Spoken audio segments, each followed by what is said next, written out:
Dans cette vidéo, on va essayer de résoudre des inéquations avec des expressions rationnelles. Alors, par exemple, celle-là, donc quand je dis expression rationnelle, c'est simplement, c'est une fraction en fait, avec des inconnus, hein. Ici, l'inconnu, c'est x, et on a bien une fraction avec des x. Voilà, ça s'appelle une fraction rationnelle. Et donc, on doit chercher quand est-ce que ce nombre-là, cette fraction-là, est positive. Et pour ça, eh bien, on va utiliser ce qu'on sait sur les fractions. Et ce qu'on sait, c'est qu'une fraction est positive si et seulement si son numérateur, donc ici c'est 2x moins 1, et son dénominateur, ici 2 moins 3x, sont de même signe. Effectivement, si ça c'est positif et ça aussi positif, eh bien ça sera positif divisé par positif, et ça on sait que ça fait positif.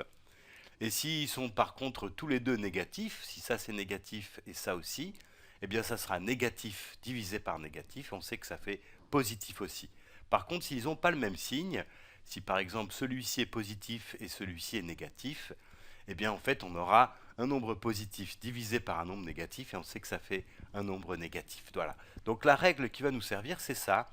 On sait qu'une fraction est positive si et seulement si son numérateur et son dénominateur sont de même signe.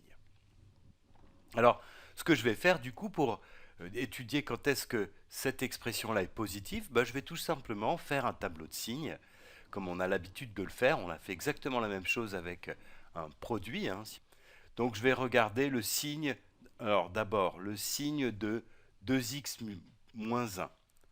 2x moins 1, et donc je vais regarder par exemple quand est-ce que c'est positif. Et ça me dit, enfin 2x moins 1 supérieur ou égal à 0, c'est équivalent à dire que 2x est supérieur ou égal à 1, c'est-à-dire que x est supérieur ou égal à 1 demi.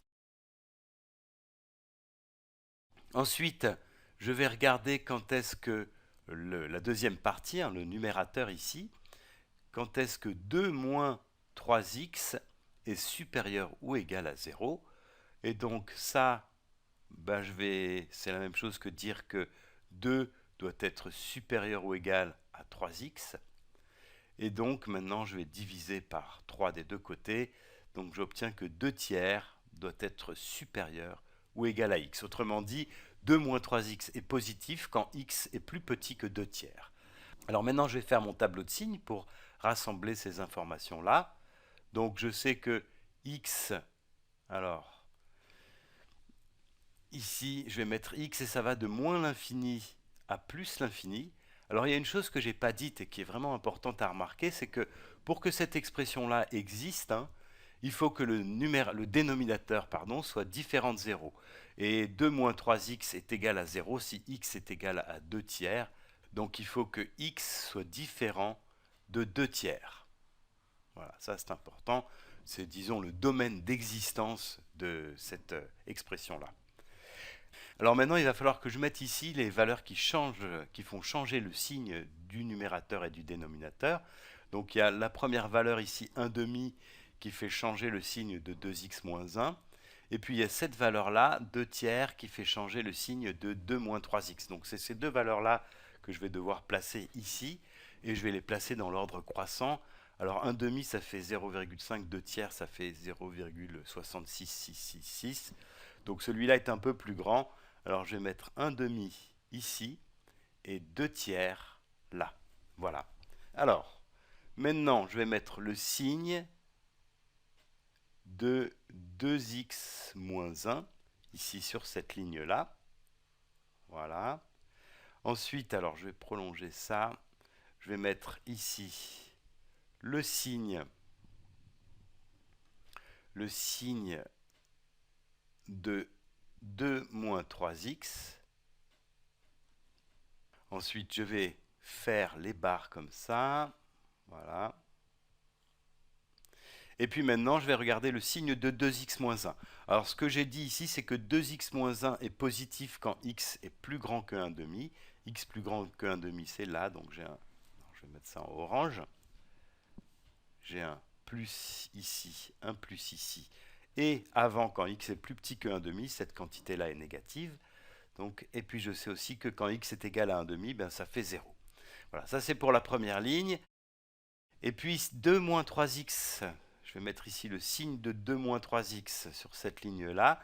Et je sais que 2 moins 3x est positif quand x est plus petit que 2 tiers. Donc x plus petit que 2 tiers, c'est toute cette partie-là.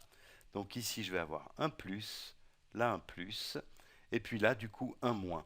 Et ce que je sais, c'est que quand x est égal à 2 tiers, eh bien ça fait 0. Voilà. Alors maintenant, je vais mettre le signe ici. Ici, c'est le signe de mon quotient, 2x moins 1 sur 2 moins 3x. Et je vais juste faire le produit des signes. Alors moins par plus, ça fait moins. Plus par plus, ça fait plus. Et plus par moins, ça fait moins. Voilà, alors ce que je peux ajouter dans ce tableau, c'est que si x est égal à 1 demi, eh bien 2x moins 1 va être égal à 0. Et donc toute la fraction va être égale à 0. Donc ici, je vais mettre un 0. Et je peux ajouter aussi que il y a une valeur interdite qui est x égale 2 tiers. Alors là, je vais mettre une double barre comme ça. Voilà, pour dire que pour x égale 2 tiers, l'expression n'est pas définie. Voilà, donc là j'ai fait le tableau de signes de cette expression-là. Et la question qu'on m'a posée, c'est quand est-ce que cette expression-là est positive, pardon, donc c'est toute cette partie-là. Donc l'ensemble des solutions de mon inéquation, c'est l'intervalle compris entre 1 demi et 2 tiers. Alors 1 demi, la valeur 1 demi, je peux la prendre. Dans ce cas-là, mon expression est égale à 0. Et je vais jusqu'à 2 tiers, mais par contre, 2 tiers, je ne peux pas le prendre, puisque la valeur 2 tiers est une valeur interdite. Donc voilà, l'ensemble des solutions, c'est celui-là. L'intervalle entre 1 demi et 2 tiers, avec 2 tiers exclus.